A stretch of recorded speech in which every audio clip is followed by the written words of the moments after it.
Warrior, today on this video, you're going to learn why Find Your Why usually doesn't work when it comes to your fitness motivations, going and getting your workout done. And it doesn't work a lot of times for getting your nutrition motivation done either. But we're going to go over the big reason why that's the case and what has led me to revealing that to you. So this is sorry, had a hangnail there. Had to get rid of. Sorry about that. We're at my wife and I own a dog boarding facility, dog boarding and grooming facility, and that's where I am right now. So this is our yard that they're in. There's no dogs out there out and about right now. I wanted to totally focus on you, not on the dogs. And if you hear barking in the background, that's what it is. Well, that's what's going on. So we got some nature going on behind me. There were some crows and something up there just a minute ago that were like fighting or whatever. So if you look in the background, you might see some action, some activity. So, but the sun is behind me here, so I don't want to be staring at the sun here for you. So what is the Find Your Why? A lot of times when people are lacking for fitness motivation, they're like, a lot of times it shows up their fitness motivation in a couple different ways.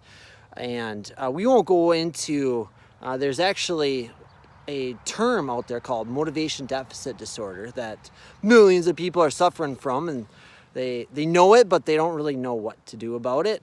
And I was one of them, but there's 5 types of this MDD, and it has to do with kind of where you're at in your fitness your fitness journey. So your Find Your Why is, it's not that it's wrong, it's fine that you have it. So first, let's go dive into there's bugs around. First, let's find it. If you never heard about Find Your Why first, then we're going to share that with you. So I don't know how long it goes back. I first learned about the Find Your Why back when I was personal training, and one of my mentors taught us to tell our clients, help your clients find your why, and then they'll be your awesome clients forever. And he handed out the book called The Compound Effect with Darren Hardy. My arm was getting sore. And in there, Darren Hardy shares the book, and he's not wrong, okay? He shares the story about the Find Your Why. It is powerful, it does work, but I'm going to tell you why it doesn't usually work for us in the fitness world. He tells a story about, he says, okay, here's the secret to Find Your Why. Here's how you know.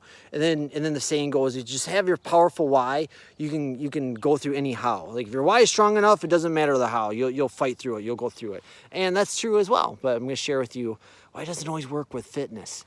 Why it doesn't work with our health. All right. So he tells the story. He goes, I lay down a 2x6 board, laid on the ground, and ooh, that sun, that's a little bright.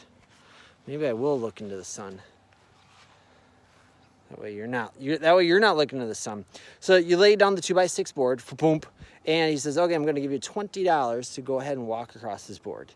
And you're like, all right, cool, I'll do it. $20, no problem. Walk across the board, I hand you $20, and we all both go our merry ways. Now, second scenario is I take that 2x6 and I go and I put it to the top of 2 buildings that are like 30 plus stories high, hundreds of stories high, and 2 like super tall skyscrapers right in between them. You know, they see it show in the movies, you know, they're like the building that's way up there. And this 2x6 now is bridging, between these 2 buildings. It says, now I want you to go ahead and walk across this board. And you're like, all right, I'll give you $20 for it. And you're probably like, no thanks. I've done this with like probably hundreds of people at this point, and the top answer is no, I don't want to do that. And then I got to kind of go, okay, how much do I have to offer you in order to do that? $1,000? $1 million? I've heard people say, I'll do it for $1 million. And of course they say that now when they're safely on the ground. But imagine like you're right there, $1 million. I would not do it for $1 million. I hate heights. I don't know about you, but I'm like, I can't spend that if I fall, and I'm probably gonna fall. So there it is. Now you're standing on one side of that board, and the other side of the board's on the other building, and the person you love the most in this world is standing over there, and that building starts on fire, and a big boulder comes and falls on them, and you can run across the board and save their life and come running back, and then all will be good. How much money do I have to offer you in order to go get that? To go get your loved one? Who's the biggest loved one? Can be, I've had people, like a guy I posted to him, like, he's like, if it was my truck on the top of the building, I'd probably run across to save my truck.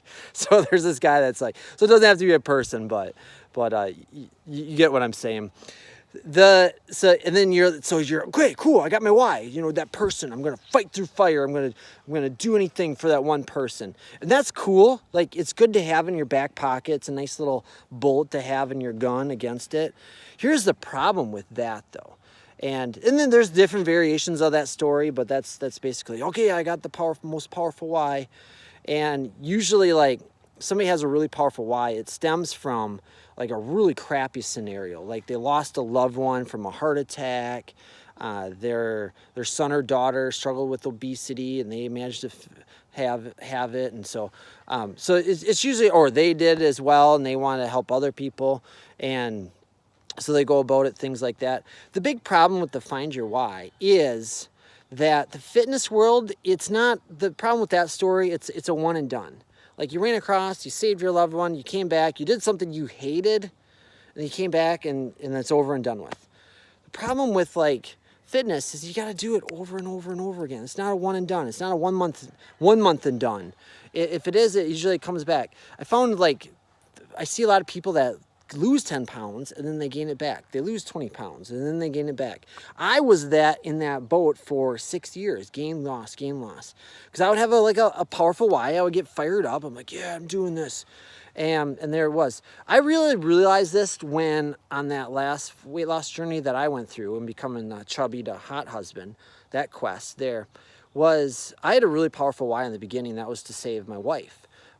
These motivation issues were infecting my wife, and her weight was going up and up, and she was very unhappy about it, and it was my fault because I was supposed to be the healthy model for her to follow. And so I got going on this fitness journey, and I was struggling. A couple months in, it was about a month into it, I wanted to quit. I wanted to be done. I'm like, okay, I started. I don't like doing this.